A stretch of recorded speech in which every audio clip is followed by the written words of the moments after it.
From its base located in Benin City, Nigeria, the Benin Empire was a pre-colonial African empire with its capital Benin City located in what is now Edo State in Nigeria.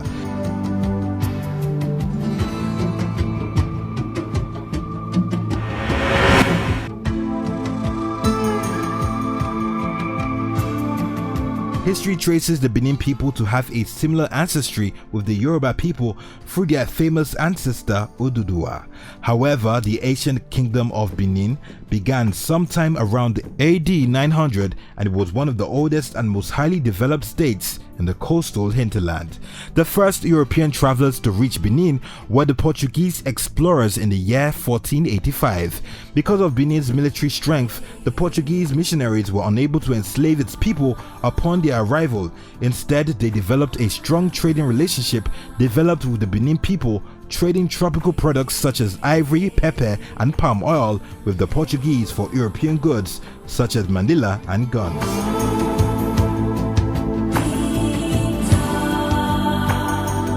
Even dating back to pre-colonial times, in Benin existed a well-established and structured city ruled by a king known as the Oba. The lives and activities of the people evolved around the authority of the Oba, as this could be observed in their ancient arts and craft works.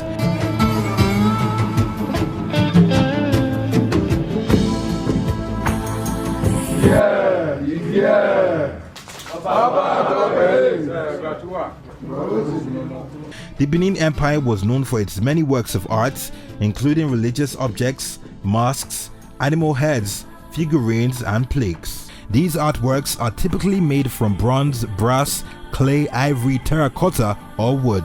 The artworks were, however, produced at the courts of the Oba, and they were used to illustrate achievements of the empire or to narrate mythical stories.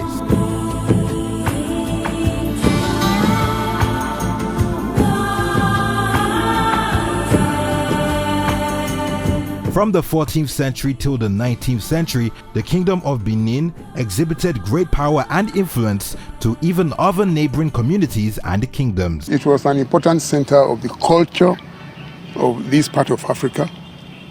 It was an important center of the political reach along this huge area of the eastern portion of the west coast of Africa. Up until the 19th century, several dubious attempts by the Europeans to include as one of their colonial territories the Kingdom of Benin were resisted, and this made the British wage a bitter war of retaliation on the Benin Kingdom in 1897 during the reign of Oba Ovonwarem, who was later taken to Calabar as a captive by the Europeans. After a bloody fight that left several people dead, the city of Benin was burnt to the ground and the Oba's palace was destroyed and looted of its magnificent and valuable bronze and ivory sculptures.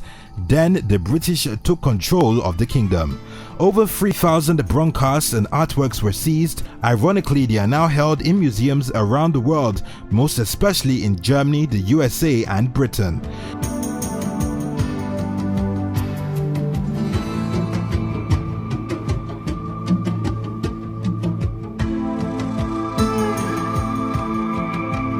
The fall of the Benin Kingdom was, however, for a short time, as Oba Ovonwarem's son, Oba Eweka II, rebuilt the palace in the early 20th century.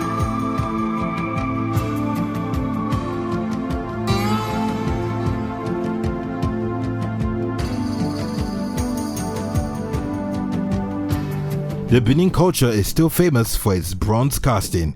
In recognition, in 1999, UNESCO listed the Oba's Palace as a cultural heritage, ranking it as the citadel of brass casting. The Benin people are also famous for adorning themselves with coral beads. Customarily, the use of beads was not even considered a fashion accessory. From past royal dynasties, the wearing of beads by the Oba and chiefs in the Benin Empire did not only have a royal and cultural significance, it also had a religious undertone. It was a taboo for any chief to lose a necklace of coral beads given to him by the Oba. But nowadays, coral beads are more of fashion statements, and it is not uncommon to see a bride's hair adorned with beads while she also wears summer's necklaces. History traces the incorporation of coral beads into the Benin culture from their royal ancestry many centuries ago. Oba Eware is considered to be the man who brought coral beads to Benin in the late 1400 AD after he had established a trade relationship with the European merchants during the beginning of barter trade. We know you have learned so much from our expose on the Benin culture. Let's leave with this on a final note. The current Oba of Benin is Oba Erediawa I, who is also the 39th Oba of Benin.